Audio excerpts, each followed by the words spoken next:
discuss the role of CVP, and we've got two giants of critical care here arguing the case for or against CVP. It'll be a tight race. I'm for. No, I'm against. And you are the jury. So I'd like you to vote at the end. So we just need to decide who goes first and who is second. And before we do that, can I just ask the audience, who believes in the role of the CVP? Okay. And now, who thinks there is no role for a CVP?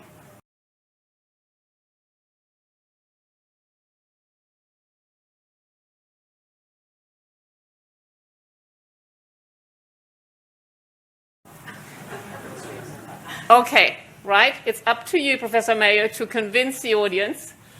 And Professor Teboul, at the moment, the audience is on your side. I would like to have 100%. Okay, right. The coin flip. Heads, I go first. Tails, the great majority goes first. All right? This has a head, doesn't it? Yeah. Right. Does it have a head? It has a tails. You go first. Okay, so we hear the... You don't know. You can, oh, yeah, okay. No, really? Of course. Okay, so we now have Professor Teboul, our pro candidate. Professor Teboul, you've got 12 minutes, and I will stop after 12 minutes to give Professor Mayo 12 minutes, and then we have 6 minutes for discussion and a rebuttal. Okay, thank you very much, Marlies, for this interesting introduction. It is the first time I have this kind of introduction with flipping a coin. So I will try to convince maybe 15% or 20% of the room, because the other ones are convinced already. I think that CVP measurement is useful. I have no conflicts of interest for this presentation. What is CVP first? CVP is the pressure in the superior vena cava and reflects the right atrial pressure. So CVP should reflect the right ventricular filling pressure. This is a very schematical cartoon of the lungs and the vessels and the heart. CVP reflects the right atrial pressure. And as you know, the right atrial pressure is the back pressure for venous return. So CVP should reflect the back pressure for the venous return. So it opposes the upstream pressure, which is reflected by the mean systemic pressure. In addition, and probably very importantly, CVP reflects the back pressure for organ perfusion. Organ perfusion. Almost all the organs, the kidney, the brain, etc. This is also a cartoon, very nice cartoon, with circulation, the venous circulation, the arterial circulation. And as you know, the upstream pressure for organ perfusion, you can take the kidney, for example. The kidney because of our moderator, Marlies Ostermann, who is an expert in the kidney and the kidney injury. MAP, is the upstream pressure. But we have a downstream pressure. Normally, in the majority of cases, CVP is low in normal subjects. Therefore, we neglect CVP in the calculation of the mean perfusion pressure, organ perfusion pressure. So how to use CVP? Not for predicting flow responsiveness, for sure. Years ago, in the beginning of this century, we already demonstrated with our team in Bicêtre Hospital that CVP cannot predict flow responsiveness at all. The area under the curve is around 0.50. And it was years and years ago now. Already in some review articles, we said here with Frédéric Michard that dynamic parameters should be used preferentially to static parameters to predict flow responsiveness. And there was a lot of data showing that CVP cannot be used to predict flow responsiveness. This is a meta-analysis by Paul Merrick showing that predictive responsiveness is like flipping a coin, exactly what we did at the beginning of this session. We cannot use CVP for that. I agree. And we need to use dynamic parameters. Okay, having said that, I think that CVP is useful for suspecting RV dysfunction at a glance, and for monitoring its response to treatment. I remember this paper. It is an expert's opinion paper on management of hemodynamic in ARDS patients, and it was said by some experts that a central venous catheter is mandatory and allows to measure central venous pressure, and CVP, even it is a poor predictor of payload responsiveness, is helpful to monitor the response to right ventricular function, to treatment. So it is not nothing. It is not nothing. The first author of this paper was Antoine Villard-Baron, a guy of ultrasound sonography, a very good friend of mine, but also a very good friend of Paul. Antoine is on the right, and Paul is on the left. They have 29 studies in common, so it's good. It's good. So your friend said that it is useful to measure CVP for the RV function and dysfunction. Also, we can use CVP for estimating, as I said before, the back pressure for organ perfusion. And with Daniel De Backer, Marlies Ostermann, and others, we said that the organ perfusion pressure also depends on the downstream pressure, which is, in the majority of cases, the central venous pressure. And again, if I look at this cartoon, in case of elevated CVP, this can happen in our patients. You should have a reduction of the organ perfusion pressure if MAP is not elevated enough.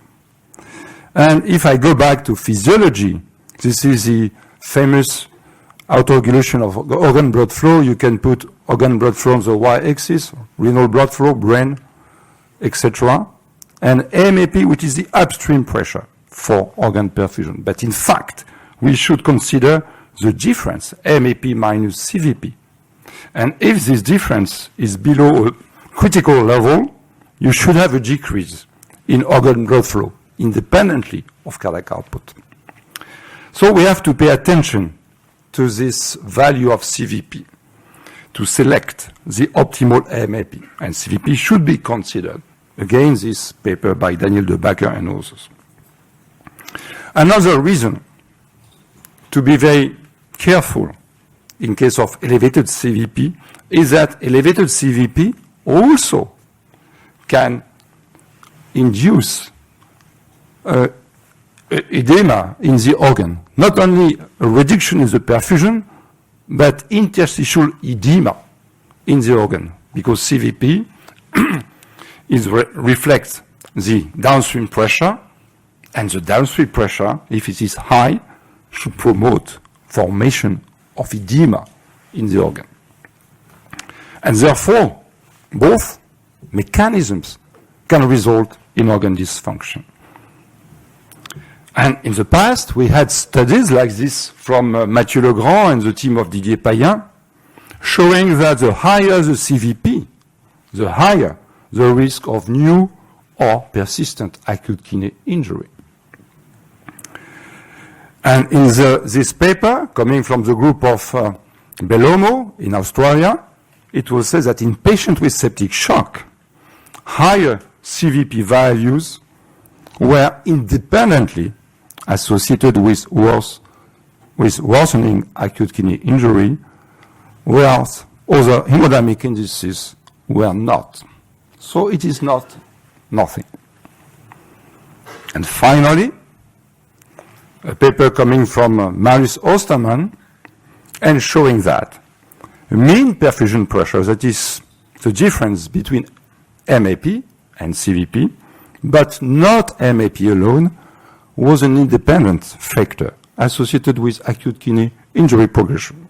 And the value of MPP, the difference, of about 60 meters of mercury was found as a cutoff. Therefore, if you have a MAP of 70, you could say, okay, 70 is okay. But if CVP is 15, it's not the same story, because the difference is 55. It's not enough, maybe. So if you neglect CVP, you can make a wrong decision. And finally, a meta-analysis from China showing that elevated CVP is associated with increased mortality and increased risk of acute kidney injury.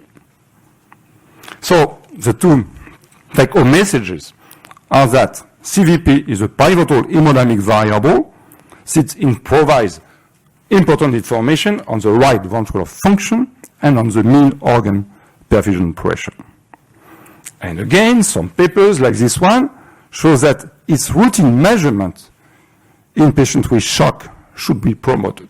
If you look at the authors, you can also notice that there are some ultrasound experts in this panel, like André Deneau, you know probably him, like Philippe Vignon.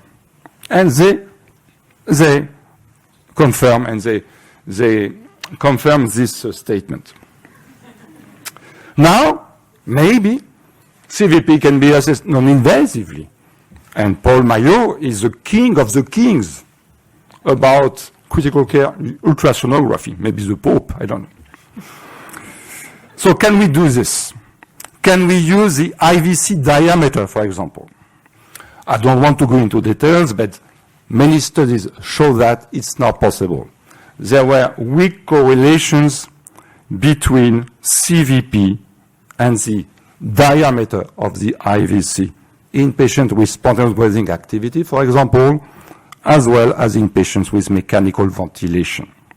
No correlation, and no correlation between CVP and IVC collapsibility in this kind of patients with mechanical ventilation. And H Mayo himself said that in patients on ventilators, it should not be routinely used IVC diameter in such cases to estimate the right atrial pressure. So maybe IVC diameter is not enough. Maybe we should use Vexus scores. You know, we are at the decade of Vexus. This is a Vexus excess ultrasound grading system using IVC diameter anyway, IVC diameter plus the hepatic vein Doppler, portal vein Doppler, and intrarenal venous Doppler, and you look at the patterns of Doppler flow, and you can score grade 0, 1, 2, 3. Unfortunately, even the experts like the group of André Deneau in Canada did not find any correlation between CVP on the y-axis and the grades of Vexus scores, blue, green, etc. The same scores for the same CVP. There is no difference. It's a pity, of course. No correlation between CVP and Vexus scores, even in the hands of experts. So my conclusion, because we need to conclude, should we measure CVP? Yes, for assessing RV dysfunction and its response to therapies. Yes, for assessing the back pressure for organ perfusion and prevent harmful consequences of elevated CVP on organ function. Why deprive yourself of this so important variable, especially when a centrifugal catheter is already in place, and it is then so simple to connect this catheter to a pressure sensor. Why not? Really? So I would like to thank you very much, and I expect a response from Paul. Thank you, Professor Teboul. And we now hear the counter-argument from Professor Mayo. He's getting ready.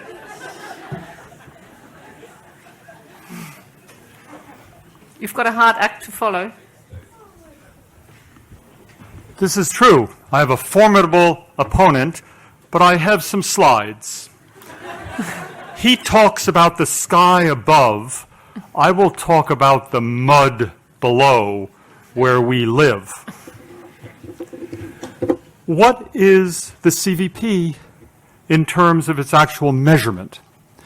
And this requires that you know how to zero the system, and you zero it to the middle of the right atrium.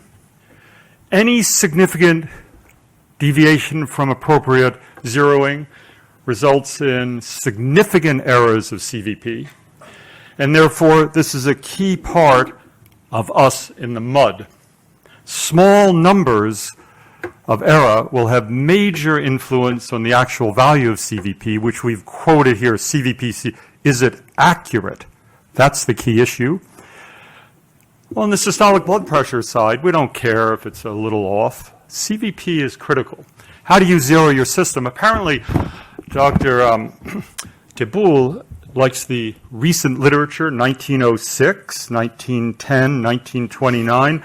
1951, this is what you base your methods on, and all of these methods are different. And I bet you don't know which one you're using. Finally, Guyton does it properly in dogs. Yes, thank you.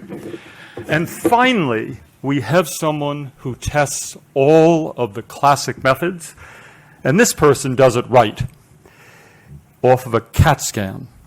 And when he used the true phlebostatic axis, he found that the only method in a supine patient was the 1/3 thoracic diameter method, and not one of you in this room knows what that is. Just bringing it up. By the way, you can get the phlebostatic axis with echo pretty well. Sorry I brought that up. Now, apparently, Dr. Teboul prefers a method that is invalidated. The reason 5 centimeters doesn't work is every one of you is of a different body size. I look around, 5 centimeters. That applies for the standard European body, of which I see none in this room. But he does say small errors in leveling might or result in important consequences in interpreting CVP, a big problem. So you can only do it in the supine position, no lateral positioning after zeroing, no upright position, which is standard on our units. Transducer position effect is always neglected. Central line tip position, by the way, is 1 or 2 centimeters above the phlebostatic axis, and therefore the only way to know what the CVP is, for all the experts, they think they know what it is, the only way to know what it is you have to do it before the measurement properly. Otherwise, it's inaccurate. Small shifts in zeroing error have major influence, and we're talking in the literature plus or minus 5 centimeters of water, okay, which is consequential for about 8 millimeters of mercury. So whenever you do it just offhand, you're plus or minus 4 millimeters. That's sort of interesting. I wonder if the experts are measuring this themselves. If you want to zero your transducer, you must use the industry standard that's shown by Kovacs. Best method is, if you find a CAT scan, make the measurement, set it, etc. You'll know how to do it. If you have an echo, you can do it. Otherwise, the 1/3 of thoracic distance. All right? You have to do this before your measurement. Otherwise, there are so many variables in terms of the patient position, the mattress inflation, up, back, side. what is the lateral, what is the thoracic up and down distance in these two patients? Anyone want to measure it? Come over to my unit and try. This method is very good for the optional, elective cath in some well-equipped lab. But at the bedside, and look at that lady. She's zeroed in a lateral position. I mean, an upright position. That's standard in units. None of these systems zero properly in that position. This guy's over on his side. So we have a problem here. The bed mattress is inflated back and forth or rotated. So you got to know what you're doing. So many, all that I can see when I visit units use this thing called the monitor. The monitor? Do you know what the sampling rate of that monitor is? It's going to be real slow because they're real cheap, but they don't tell you. They get perfect, these waves and stuff. It may represent maybe the mean CVP, but that's not the relevant value for the serious hemodynamicist of whom I see one in this room, Dr. Teboul. End expiratory, end diastolic pressure in a properly zeroed system is the relevant value. Can you do that off of a tracing? No. I mean, off of monitor tracing. That's all over the place. Rest phasic variation, all these A waves, the Cannon waves that show up all the time, all these V waves, all this rest phasic variation. What is that monitor going to do with it? That monitor is a stupid, dumb instrument. You have a brain, you have to print it out, go back to the 1980s, and that's what we had to do with every one of these tracings. Otherwise, you're guessing. So you have to zero it properly. You have to print out the tracing. You have to identify the expiration, end diastole, and you report it as CVP, end expiratory, end diastolic equals 8 by example. And if I didn't do that in the 1980s, I was in serious trouble. So what do if you can't do that? It's easy. Hey, I missed some slides here. Yeah, that's sort of irritating. Did I jump ahead? I had some killers here. Yeah, didn't allow. So I'm going to tell you what I know all of you do. You get the nurse to do it. Because who has time to do it, right? Hey, is it zeroed? Yes, doctor, it's zeroed. We got better things to do. Let's sort of put it over here, open this kid. Yes, zeroed? That's been studied. Nurses do not zero transducers with any accuracy, even with laser beams, okay? Nor, by the way, do residents or attending anesthesiologists. This has been studied. So you cannot rely on nursing staff, and yet I posit that all of you do that because you don't have time to do the real thing. What can I say? All right? So, your systems cannot follow rest phasic variation. The sampling rate is unknown. You cannot rely on the tracing unless you hand do it. You know exactly what you need to do when you go back to work on Monday, but I know you won't do it because you can't do it. And you know what system to use, and you can't measure the thoracic diameter of your patients. Then it's a real problem. All right? Oh. So what's the exact utility of this measurement? And we do agree, direct quotation has no utility for prediction of volume responsiveness. We agree. Okay. In terms of this venous congestion issue, there you could argue, yeah, maybe. There are some other tools available, and the Vexis, although it hasn't been validated against CVP, that's probably because they weren't able to zero their systems properly. Okay? It does correlate with clinical outcomes. So it's a valuable tool.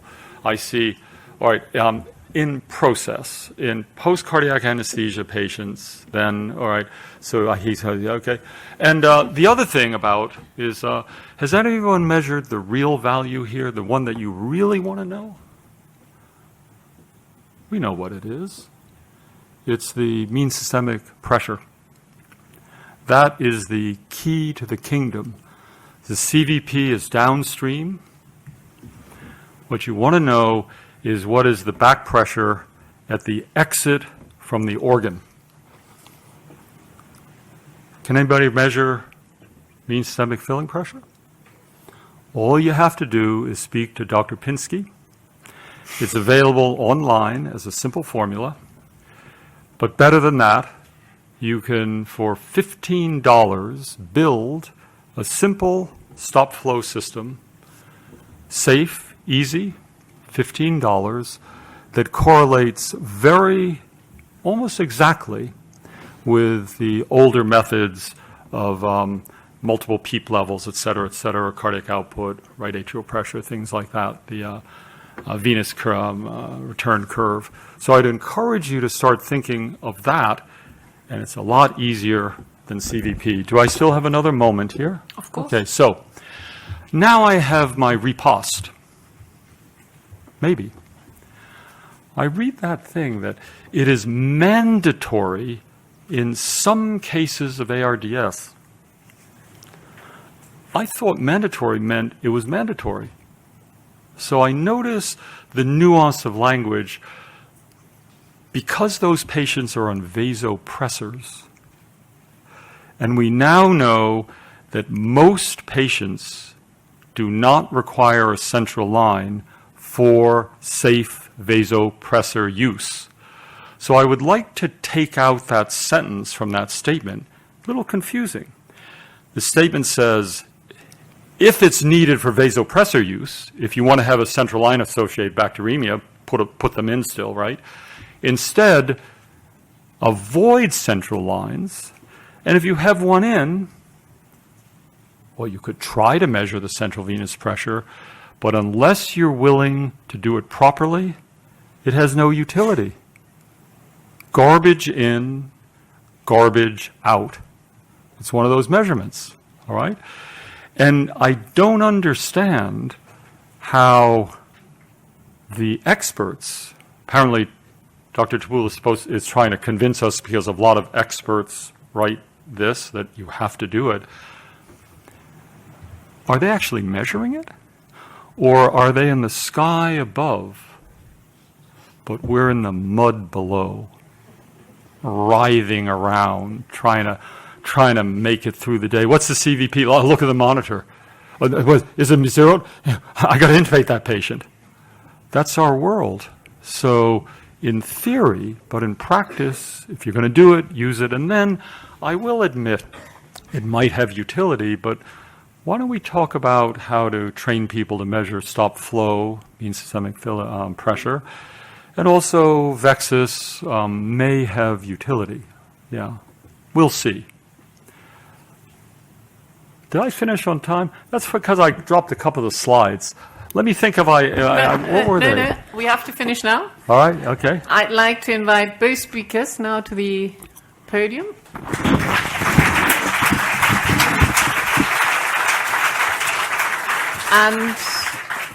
And before we repeat the vote to see who's changed their mind, I'd like to invite you to ask some questions.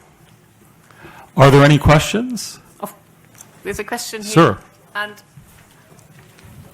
if you just...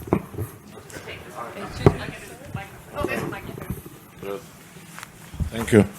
May I have a question for the referee?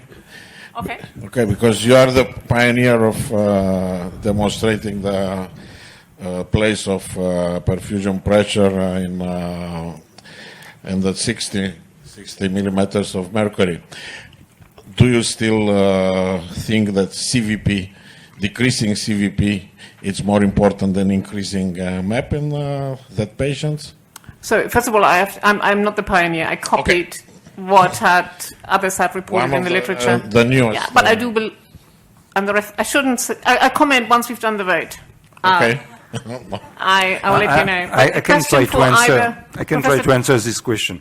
Okay, Professor Teboul. I think that the difference is important, MAP minus CVP. So if it is low, the difference, because of elevated CVP, the best option would be to decrease CVP, because you also can decrease the formation of interstitial edema in the organs. Not only you improve the perfusion pressure, but you also decrease the edema formation. But as you know, in shock patients, it's not always possible. This is why, in the meantime, maybe it is better to increase MAP a lot. Dr. Not Teboul, a lot, a little, sorry. in Deneau's papers, he offers a very interesting graph where the systolic, the pressure in the main arteries is quite high, that's the MAP, but as it comes down towards the periphery into arterioles, he says it goes quite a bit lower, on the order of around 30 or 20. So we have to keep in mind, MAP is easy to measure. Yeah. We cannot measure arteriolar pressure, but it's quite low, so an elevation of back pressure would have major consequence in that situation. Yeah. I saw that Dr. Mayo forgot to criticize those who are measuring CVP if they do not measure the transmural CVP. I didn't mention PEEP, and we were going to get to the whole issue of preload, et cetera, and that's perhaps too complicated to get into right just now, to but comment, obviously he has a problem. To comment on this, it is important to calculate the transmural, to estimate the transmural if you want to have an idea of the right ventricular feeding pressure. But it's not true for the back pressure for venous return or the back pressure for organ perfusion. You should take the intramural CVP, the CVP you measure. Okay, ladies and gentlemen. Oh, there's one final question here, and then we'll come to a vote. It is just a remark for Professor Mayo. The errors you have for the CVP is the same for MAP, and I think it's not very important for the low value, because if you have not a good assessment of the CVP, because perhaps it's too high or too low, you have compensation with the MAP when you assess the perfusion pressure. So I think your demonstration for the level of CVP measurement is not very important. I get your point. I'm curious to say you said high or low. Most of the CVPs in this room are around 1 or 2. It's interesting, isn't it? So you're saying that the MAP measurement off an arterial line would be corrected by the error that is made in the CVP zeroing. Interesting point. I prefer an accurate measurement. Okay. All right, yeah. There's such thing as flings and stuff like that. I don't know.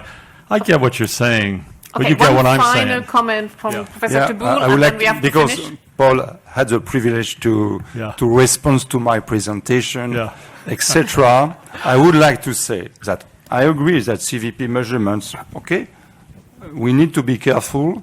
We need to know our job as intensivists. We need to know our job. We are able to perform tracheostomy ourselves. We are able to perform, to insert catheters, to use ECMO, etc. So we need to learn how to measure CVP. And the same comment can be applied to Vexus scores.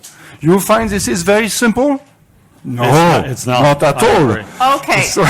Okay, we come to the final vote now. All right. You've heard the arguments.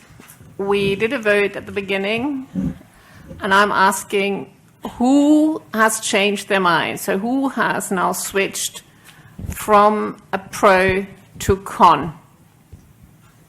Could we refer, who in the group actually measures CVP accurately? No, this is a good question. Okay, I like this question. This was a pro-con debate. All right. Who was pro or undecided and has now switched to con? Okay. Who was con or undecided and has switched to pro? All right. Okay, 1. 2. 2. All right. Okay. All right.